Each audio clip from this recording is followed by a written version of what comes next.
दोस्तों, सोचो अगर एक सुबह तुम्हारी आंख खुले और तुम्हारे बगल में लेटी हो शहर की सबसे अमीर, सबसे खूबसूरत औरत जिसकी उम्र तुमसे दुगनी है। सुनने में मजाक लगता है ना, लेकिन इस लड़के के साथ यही हुआ। और उससे भी बड़ी बात, इसी एक रात ने उसकी पूरी जिंदगी बदल दी। कैसे? चलो शुरू से समझते हैं। तुम एक साधारण से लड़के हो, उम्र सिर्फ 18 साल, कॉलेज की फीस भरने के लिए केटीवी बार में वेटर की नौकरी करते हो। लेकिन आज सुबह जब आंख खुली तो हवा में एक महंगा परफ्यूम महक रहा था। तुमने बगल में देखा तो होश उड़ गए। एक बेहद खूबसूरत औरत वहां सो रही थी। उसकी भूरी लहराती जुल्फें तकिए पर बिखरी हुई थीं। तुम्हारा दिमाग एक पल के लिए रुक गया, ये सपना है क्या? लेकिन तभी कल रात की धुंधली यादें एक एक कर वापस आने लगीं। ये कोई और नहीं बल्कि शेन यिरेन थी, शहर की सबसे बड़ी बिजनेस टाइकून, अरबों की मालकिन, वो औरत जिसे हर कोई सिर्फ खबरों में देखता है। 42 साल की, तलाकशुदा, एक बेटी की माँ, फिर भी चेहरा ऐसा कि कोई 30 साल की भी मान ले। कल रात दोस्तों के साथ पार्टी में उसने ज्यादा पी ली थी और तुम्हें साथ बैठा लिया था शराब पिलाने के लिए। उसके बाद जो हुआ उसके बारे में सोचकर ही तुम्हारा दिल जोर से धड़कने लगा। मैं सिर्फ 18 का हूं यार, तुमने खुद से बुदबुदाया,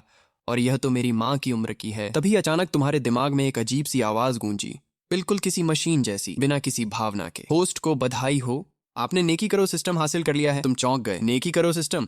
ये क्या भला है? तभी तुम्हारी आंखों के सामने एक पारदर्शी सी स्क्रीन उभर आई। पॉइंट्स कमाने के अलग अलग सेक्शन, बाईं तरफ बैलेंस, दाईं तरफ कोई सिस्टम स्पेस। सिस्टम ने खुद ही बताया, जब भी तुम किसी की मदद करोगे तुम्हें पॉइंट्स मिलेंगे। और कल रात जो हुआ उसे भी मदद गिना गया, 10 पॉइंट्स, क्योंकि तुमने एक महिला को खुशी दी थी। तुमने बिना सोचे समझे स्पिन दबा दिया। अगले ही पल शरीर में एक गर्म लहर दौड़ गई। ताकत बढ़ने का एहसास हुआ, जैसे कोई अदृश्य ताला खुल गया हो। सिस्टम ने बताया, एक सामान्य इंसान की स्टैमिना 70-80 के बीच होती है। तुम्हारी अभी 98 थी और अभी लिमिट खत्म नहीं हुई थी। तुम्हारी इस हलचल से बगल में सोई शेन यिरेन की नींद टूट गई। उसकी पलकें धीरे धीरे खुलीं। आंखों में एक ठंडी बेपरवाही थी, जैसे दुनिया को नीचा दिखाने की आदत हो। लेकिन अगली ही सेकंड उसकी आंखें चौड़ी हो गईं। वो झटके से उठ बैठी, चादर लपेट ली और डर भरी नजरों से तुम्हें घूरने लगी। तुम कौन हो? यहाँ क्या कर रहे हो? तुमने ठंडी सांस भरी। मैडम, क्या आपको सच में कुछ याद नहीं? मैं कल रात का वही वेटर हूँ जिसे आप खींच कर पीने बैठा ले गई थी और फिर होटल तक ले आई थी। चुप, उसने बीच में टोका, बकवास मत करो। पर उसका दिमाग खुद ही घूमने लगा था और तभी उसकी नजर नीचे गई। चादर पर वो निशान देखकर उसका चेहरा एक पल के लिए सफेद पड़ गया। अरबों की मालकिन,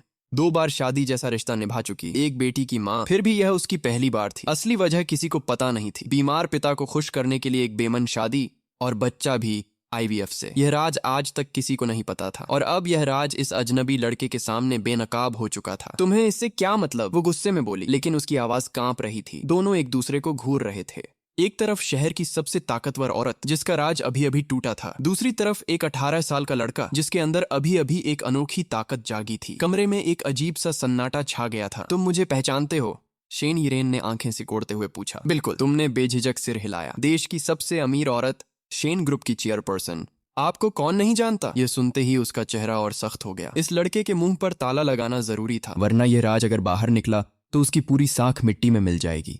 अपना बैंक अकाउंट नंबर भेजो, उसने ठंडे लहजे में हुक्म दिया। क्यों? तुमने पूछा। जो कहा जा रहा है वो करो। तुम समझ गए? पैसों से मुंह बंद करने की कोशिश हो रही थी। ठीक है। तुमने बिना देर किए फोन निकाला और नंबर आगे कर दिया। आखिर रहने खाने का खर्च भी तो निकालना था। 10 सेकंड में ही फोन पर नोटिफिकेशन बजी, 3 लाख। तुमने खुद को समझाया, हाथ मत कांपने देना वरना कमजोर दिखोगे। आईडी कार्ड दो, फोटो लेनी है सबूत के लिए। उसने कहा। साथ नहीं लाया? तुमने जवाब दिया। फोटो भेज देता हूँ। उसने तुम्हारा नाम, जन्म तारीख देखी और खुद ही बुदबुदाई। 18 के तो अभी अभी हुए हो, मेरी बेटी की उम्र के बराबर। फिर उसने एक डिजिटल एग्रीमेंट भेजा, गोपनीयता समझौता। अगर कल रात की बात एक शब्द भी बाहर गई तो मैं तुम्हें इस दुनिया से गायब करवा दूंगी। समझ गया? नियम पता है मुझे। तुमने बिना बहस किए साइन कर दिया और कपड़े पहनकर निकलने को तैयार हो गए। लेकिन जाते जाते जब शेन यिरेन ने तुम्हारी चौड़ी पीठ पर एक नजर डाली तो उसके मन में कुछ और ही ख्याल उमड़ आया। कल रात की धुंधली यादें, जैसे किसी ने आधी कहानी पढ़ी और किताब बंद कर दी हो। रुको। तभी उसने आवाज दी। तुम पलटे तो देखा वो बिस्तर पर आधी बैठी, सुबह की रोशनी में उसका पूरा नूर बिखरा हुआ था। तुम्हारे मन में एक ख्याल कौन था? कहते हैं ना, जवानी में ही समझ आता है कि उम्र दराज औरत की भी अपनी ही एक कशिश होती है। क्या हुआ? एग्रीमेंट तो साइन कर दिया। तुमने पूछा। ऊपर आओ, उसने रौबदार लहजे में कहा। तुम बुदबुदाए, ऊपर आकर क्या करूं? लेकिन शरीर मन से पहले ही हरकत में आ गया। तुम धीरे से उसके करीब झुके, थोड़ी मासूम शिकायत के साथ बोले, मुझे पीटोगी तो नहीं? कल रात की गलती मेरी तो नहीं थी, मैं भी तो शिकार हुआ हूँ। शेन यिरेन होंठ दबाकर हंसी रोकने लगी। इस बेशर्म अंदाज ने उसे मोहित कर दिया था। चुप रहो, उसने कहा। फिर खुद को संभालते हुए बोली, क्या चाहते हो? एक चुंबन। तुमने कहा। क्या? उसने भौहें तान दी। या फिर वो 3 लाख वापस कर दो, या फिर जो मैं कहूं वो करो। अगले ही पल दोनों की नजरें मिलीं और सांस थम गई। तुमने उसका चेहरा दोनों हाथों में लिया और धीरे से झुक गए। शेन यिरेन का पूरा शरीर एक पल के लिए जम गया। 42 साल की होकर भी इस मामले में वो बिल्कुल अनजान थी। कुछ ही देर में तुम दोनों एक दूसरे में खो गए और कमरे में सिर्फ खामोशी बोल रही थी। 1 घंटे बाद वो थकी हुई तुम्हारे कंधे से टिकी थी, माथे पर पसीने की बूंदें चमक रही थीं। छोरा तो कमाल का निकला, उसने धीरे से कहा। और तभी तुम्हारे दिमाग में फिर वही आवाज गूंजी, नेकी करो सिस्टम, 20 पॉइंट्स मिले। तुम चौंक गए। यानी एक ही इंसान की बार बार मदद करने पर भी पॉइंट्स मिलते रहेंगे, और इस बार पिछली रात से दोगुने पॉइंट्स क्यों मिले? शायद क्योंकि इस बार खुशी ज्यादा बड़ी थी। ये सोचते ही तुम्हारे अंदर एक शरारती ख्याल जागा। नियम तो साफ है, नेकी की कोई गिनती नहीं, तो क्यों ना एक बार और मदद कर दी जाए। हम बहुत अच्छे। शेन यिरेन ने भी आंखें बंद किए हुए धीरे से कहा, मानो उसे भी अभी संतुष्टि नहीं मिली थी। तुमने करवट ली और खुद से बुदबुदाए, नेकी करना तो हमारी परंपरा है भाई। 2 घंटे बाद सिस्टम फिर बोला, 50 पॉइंट्स मिले, 5 स्पिन का मौका है। स्पिन करते ही एक साथ 6 अलग अलग शारीरिक क्षमताएं बढ़ गईं। रफ्तार, फुर्ती, संतुलन, तालमेल, सब कुछ एक झटके में परफेक्ट हो गया। तुम्हें लगा जैसे तुम कोई साधारण गाड़ी से सीधे रेसिंग कार बन गए हो। तभी अचानक दरवाजे पर तेज दस्तक हुई। मैडम, आप ठीक है ना? बाहर होटल की मैनेजर की घबराई हुई आवाज थी। साथ में शेन यिरेन की असिस्टेंट और बॉडीगार्ड्स भी खड़े थे। सबको पता था रात एक वेटर अंदर गया था, पर हिम्मत किसी की नहीं थी पूछने की। ठीक उसी पल सिस्टम ने फिर आवाज दी, 90 पॉइंट्स मिले। मैं ठीक हूँ, अभी नशा नहीं उतरा, डिस्टर्ब मत करो, शेन यिरेन ने कमजोर आवाज में कहा। फिर तुम्हारी तरफ पलटकर बोली, मेरे राजा, आज तो तुमने मेरी जान ही ले ली। तुमने सिस्टम के 90 पॉइंट्स की तरफ देखा, अब स्पिन करूं या और जमा करूं, यही सोच रहे थे कि तभी नजर फिर शेन यिरेन पर पड़ी। वो तुरंत घबरा गई, हाथ जोड़कर बोली, मेरे राजा, माफ कर दो, बहन हार गई तुमसे।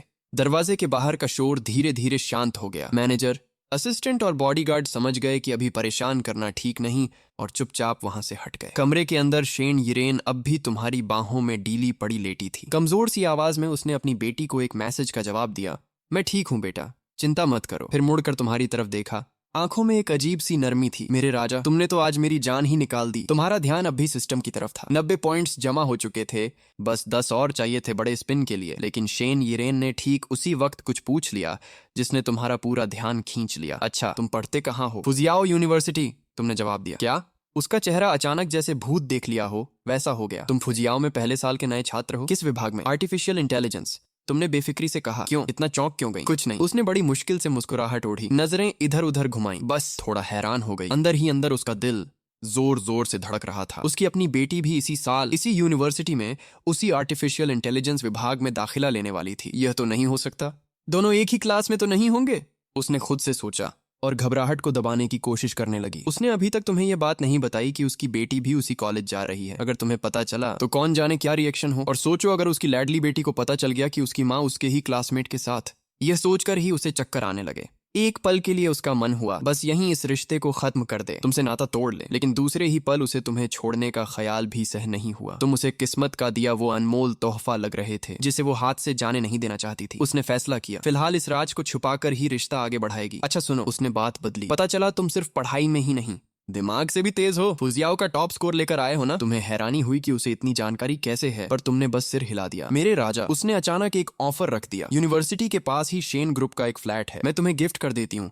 और हर महीने 50,000 पॉकेट मनी भी। बस मेरे साथ रहो। तुम्हारा दिमाग एक पल के लिए घूम गया। ये तो सीधे मुझे पालने की बात कर रही है। नहीं, तुमने सिर हिलाया। एक असली मर्द किसी के पैसों पर पलेगा क्यों? अच्छा, उसने आंखें मटकाई। हर महीने 1 लाख दूं तो? पैसों से मेरी इज्जत मत खरीदो, तुमने अकड़ते हुए कहा, लेकिन दिल में हिसाब लगाने लगे। फ्लैट की कीमत करोड़ों में, ऊपर से महीने का लाख, साल भर में तो सीधे आजादी मिल जाएगी। लेकिन तभी खुद को झिड़का, शर्म नहीं आती? पूर्वजों का नाम डुबो दोगे। और वैसे भी अब तो सिस्टम है साथ, पैसों की चिंता क्यों करूं? जो भी हो, मेरा फैसला बदलने वाला नहीं, तुमने कहा और तेजी से उठकर कपड़े पहनने लगे। रुको तो, शेन यिरेन ने पीछे से आवाज दी, लेकिन तुम बिना पलटे दरवाजे की तरफ बढ़ गए। कमरे का दरवाजा जोर से बंद करते हुए बाहर निकल गए। तुम्हारे जाने के बाद शेन यिरेन शाम तक बिस्तर पर पड़ी रही। फिर उठने की कोशिश में पैर लड़खड़ा गए, दीवार का सहारा लेना पड़ा, लेकिन चेहरे पर एक अजीब सी संतुष्टि की मुस्कान थी। मेकअप ठीक किया, वापस वही रौबदार चेहरा ओढ़ा और बाहर निकलने से पहले एक बार उस बिस्तर की तरफ देखा जो अब भी अस्त व्यस्त पड़ा था। उसे पता था ये राज छुपाना नामुमकिन है, इसलिए होटल मैनेजर से तुरंत गोपनीयता समझौता करवाया। कॉन्फ्रेंस रूम में सारे स्टाफ को बुलाकर एक ही धमकी दी, जिसने भी मुंह खोला अंजाम बुरा होगा। सन्नाटा छा गया, सबने चुपचाप दस्तखत कर दिए। गाड़ी में बैठकर घर लौटते वक्त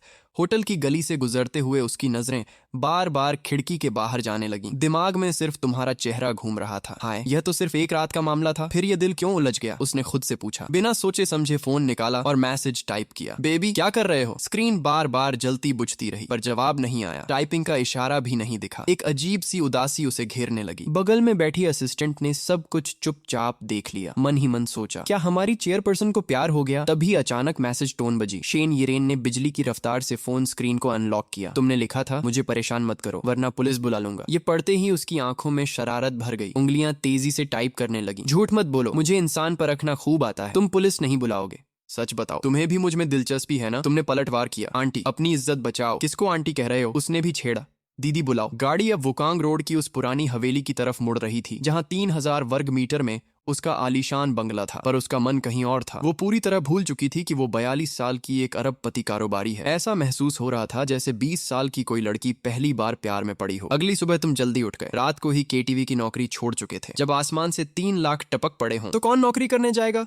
गरीब आदमी अमीर बनते ही सबसे पहले यही सीखता है कि बेवजह मेहनत नहीं करनी। रात भर नींद ही नहीं आई। ऐसा लगा जैसे सपना देख रहे हों। शहर की सबसे बड़ी हस्ती के साथ रात बिताई, ऊपर से मुफ्त में 3 लाख भी मिल गए। और सबसे कमाल की बात, साथ में एक सिस्टम भी अनलॉक हो गया। इतने साल की तकलीफों के बाद आखिरकार किस्मत पलटी थी। नीचे उतरकर एक नींबू पानी लिया, सूटकेस घसीटते हुए यूनिवर्सिटी की तरफ चल पड़े। रास्ते में फोन बजा। वही आंटी का मैसेज। बेबी, दाखिले के लिए कब निकल रहे हो? तुमने भौहें सिकोड़ते हुए जवाब दिया। क्यों, स्कूल तक पीछा करने का इरादा है क्या? कल ही तो साफ कह दिया था, तुम्हारे पैसों पर पलने का कोई इरादा नहीं। ये ख्वाब भूल ही जाओ। जवाब आया, देखते हैं तुम्हारी जिद कितनी टिकती है। तुमने फोन जेब में डाला और आगे बढ़ गए।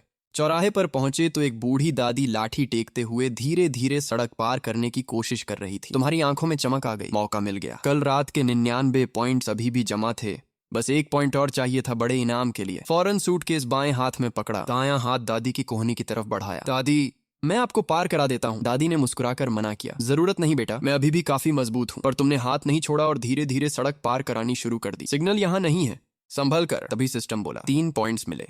सिर्फ 3? तुम्हारे दिमाग में हिसाब घूमने लगा। कल रात वाली मदद के तो 10, 20, यहाँ तक कि 90 पॉइंट्स मिले थे, और यहाँ बुढ़िया को सड़क पार कराने के सिर्फ 3। ये सिस्टम भी अजीब हिसाब लगाता है। नहीं, इतने से नहीं चलेगा। तुमने मन में ठाना, हर मौके की पूरी कीमत वसूलनी है। दादी, और कहीं जाना है क्या? मैं छोड़ आता हूँ।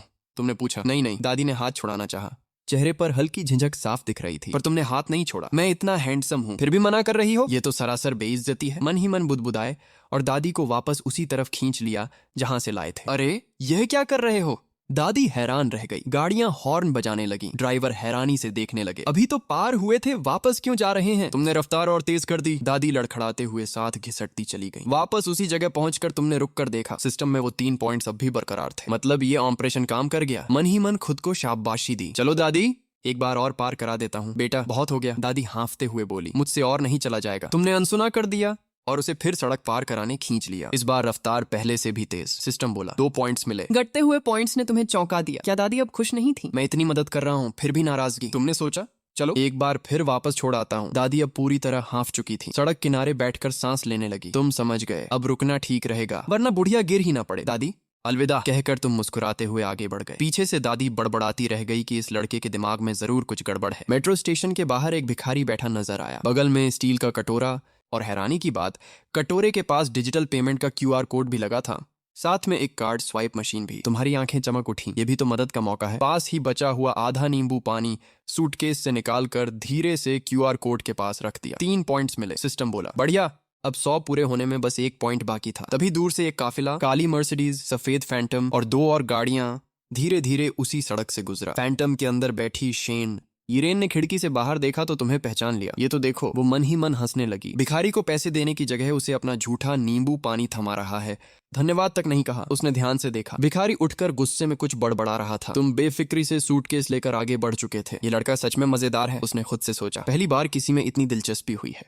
बगल में बैठी उसकी बेटी ने उसे मुस्कुराते देखा। माँ, किस बात पर हंस रही हो? शेन येरेन ने फौरन नजरें हटाई। कुछ नहीं, ऑफिस का एक काम याद आ गया। गाड़ी आगे बढ़ी और थोड़ी देर बाद तुमने भी मेट्रो पकड़ ली। इधर सिस्टम में अब पॉइंट्स पूरे 100 के पार हो चुके थे। मन ही मन मुस्कुराए। आज का दिन शुरुआत से ही बढ़िया जा रहा है।